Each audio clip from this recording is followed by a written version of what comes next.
جو ملک ہوتے ہیں ان کا جو نظام ہے اس کو جو بیلنس کرتا ہے، آپ کے ملک کی باڈی جن پایوں پہ کھڑی ہوتی ہے وہ ادارے ہوتے ہیں۔ یہ اداروں کا فرض ہوتا ہے کہ وہ معاشرے کے اندر، ملک کے اندر ایک بیلنس قائم رکھیں، اور اگر ادارے اس میں ناکام ہو جائیں، اور زیادہ تر ادارے اس وقت اس لیے ناکام ہوتے ہیں کہ جب ان کے اندر جو اپوائنٹمنٹس ہیں وہ میرٹ کے اوپر نہ، اس سے ادارے ناکام ہو جاتے ہیں۔ بدقسمتی سے اس وقت جو پاکستان کے اندر جو سیاسی بحران ہے اس کی جو سب سے بڑی وجہ ہے وہ الیکشن کمیشن کا بحیثیت ایک ادارہ نان فنکشنل ہونا ہے۔ ملک کی جو سب سے بڑی قیادت ہے سیاست کی، ملک کی جو سب سے بڑی لیڈرشپ ہے، عمران خان اور پاکستان تحریک انصاف، ان کا اس چیف الیکشن کمشنر اور الیکشن کمیشن کے اوپر اعتماد صفر ہو چکا ہے۔ جو عمران خان نے جلسے میں یہ بات کہی کہ چیف الیکشن کمشنر جو ہیں وہ نون لیگ میں کوئی عہدہ لے لیں اگر مناسب سمجھیں۔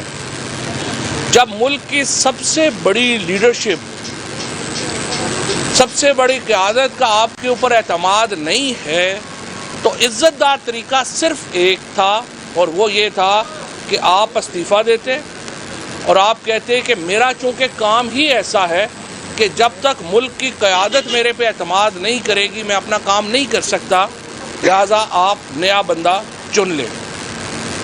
لیکن انفارچونیٹلی اس کے برعکس ہوا۔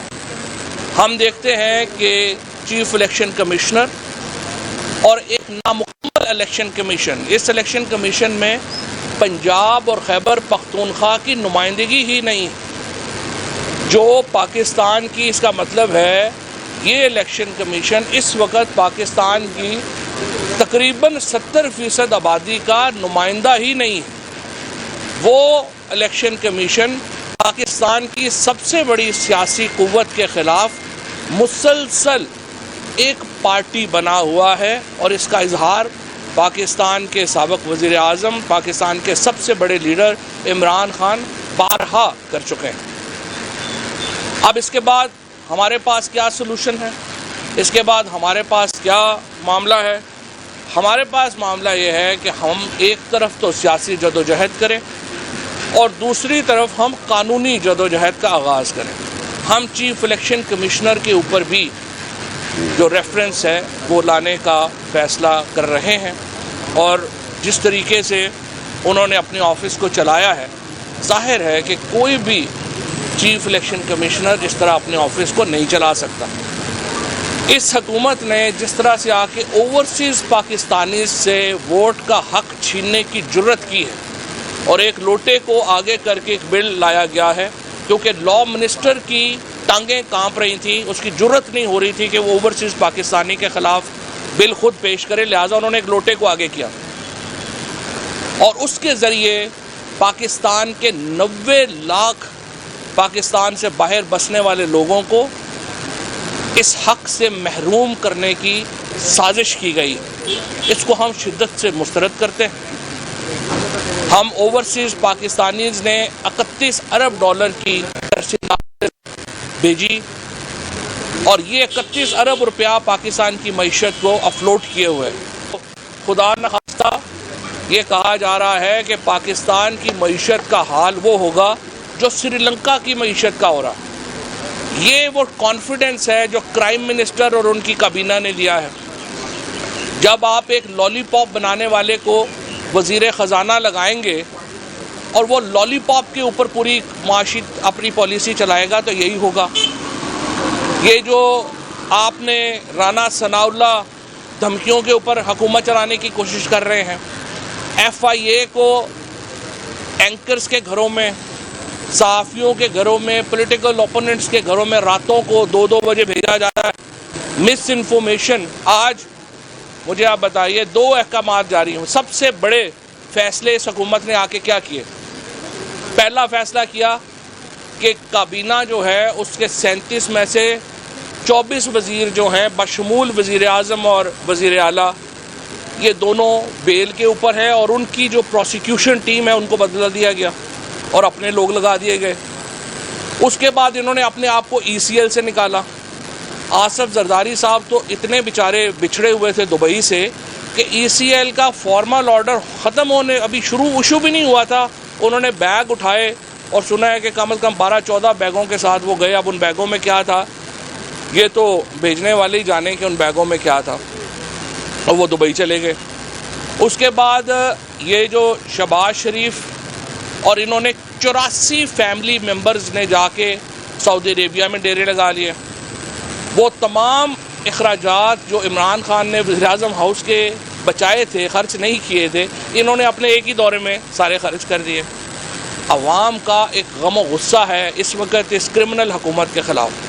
اگر یہ لندن میں جس طریقے سے ایک کنوکٹڈ کرمنل نے سب کو وہاں پہ بلایا اور وہاں پہ وہ اجلاس لے رہے ہیں، تو اس کے بعد یہ ثابت ہوتا ہے کہ پاکستان کا جو نظام ہے، پاکستان کا سیاسی نظام اس وقت لندن سے یرغمال ہے۔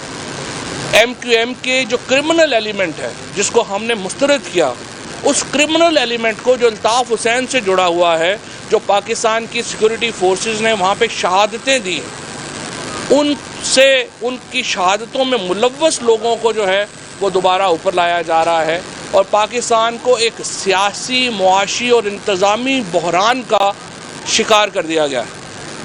اور میں یہ سمجھتا ہوں اگر آپ الیکشن نہیں کرواتے، اگلے 20 مئی سے پہلے الیکشنوں کی اعلان نہیں ہوتا، پاکستان میں جو اس وقت سری لنکا کی سچویشن ہے اس سے بھی بدترین صورتحال ہو سکتی ہے۔ اس کی وجہ یہ ہے کہ پاکستان کی آبادی سری لنکا کے مقابلے میں بہت زیادہ ہے۔ آپ ایک ایک جلسے کو اٹھا کے دیکھیں، لوگ جتنے غصے میں ہیں، لوگ جس طریقے سے اس وقت اظہار کر رہے ہیں، آپ اس سے کھلواڑ نہ کریں، آئین اور قانون کے مطابق چلیں۔ اگر آج سپریم کورٹ اور الیکشن کمیشن میں جو لوٹوں کے کیسز ہیں ان کا فیصلہ ہو جاتا، پاکستان میں سیاسی بحران کم ہو سکتا تھا، لیکن الیکشن کمیشن کی اس غیر ذمہ دارانہ روش کی وجہ سے پاکستان اس بحران میں اور دھنستا جا رہا ہے۔ آپ کے جو ادارے ہوتے ہیں، مطلب اس کے اوپر تو اعتماد کے بغیر کیسے ملک چلے گا؟ آپ اگر پریس کانفرنس میں پہلے آتے تو میں نے یہی کہا تھا کہ جو ملک ہوتے ہیں ان کا جو نظام ہے وہ جو جن پایوں پہ کھڑا ہوتا ہے وہ ادارے ہوتے ہیں، اور اداروں میں ہوتی ہیں ان کا کنڈکٹ جو ہوتا ہے اس کے اوپر کرٹیسزم بھی ہوتا ہے، اس کی اپریسیشن بھی ہوتی ہے۔ اداروں کے اوپر تو اعتماد سب کا ہوتا ہے، اس لیے اگر 14 کو انہوں نے بیل لی تھی، یہ فرض تھا سپریم کورٹ کا یا ہائی کورٹ کا یا ان کا کہ وہ بیل لیتے۔ اسی طریقے سے ان کا یہ فرض ہے کہ جہاں پہ انصاف کا تقاضا، قانون کا تقاضا ہو کہ ہمیں ریلیف دینا ہے، وہ ہمیں ریلیف دیں، کیونکہ یہ ادارے بنائے اسی لیے گئے ہیں۔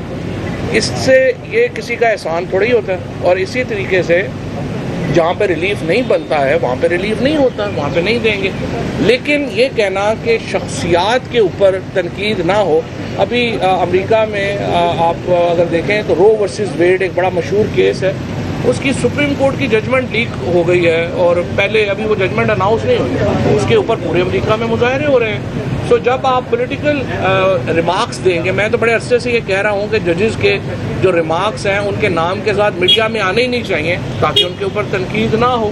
اگر ججز یہ فیصلہ کر لیں کہ ان کے ریمارکس جو ہیں ان کے ناموں کے ساتھ میڈیا کے ٹکرز نہیں بنیں گے، ان کے اوپر تنقید نہیں ہوگی، تو ججز کو اس پہ سوچنا چاہیے۔ اور جب بھی پولیٹیکل کیسز کے فیصلے ہوں گے اس کے اوپر ڈسکشن ہوگی، اور اس پہ تنقید کے لیے پھر دل بھی بڑا کرنا چاہیے۔ کے لیے 100% پاکستان کو نارملائز ہونا چاہیے۔ دیکھیں الٹیمیٹلی میں نے، آپ نے، ہم سب کا انٹرسٹ یہ ہے کہ ہمارے پاکستان کو کوئی سری لنکا ہم نے نہیں بنانا۔ پاکستان میں جو آج اکانومی کی سچویشن ہے، یہ ہم سب کا اس میں بہت بڑا نقصان ہو جائے گا، اور اسی لیے ہم سمجھتے ہیں کہ تمام اداروں کو اس میں اپنا کردار ادا کرنا چاہیے جو ان کا آئینی کردار ہے، اور اسی طرح سے تمام سیاسی جماعتوں کو اپنے پاؤں سے آگے بڑھ کے سوچنے کی ضرورت ہے۔ الیکشنز وہ واحد صورت ہے جس سے پاکستان میں صورتحال جو ہے وہ نارمل ہوگی، یہ وہ واحد طریقہ ہے جس سے پاکستان میں دوبارہ گورننس کی طرف معاملات آئیں گے۔ ادروائز پاکستان میں اس وقت جو گورننس کے حالات ہیں وہ انتہائی ناگفتہ بے ہیں اور ہم کسی وقت بھی ایک بڑے بحران کا شکار ہو سکتے ہیں.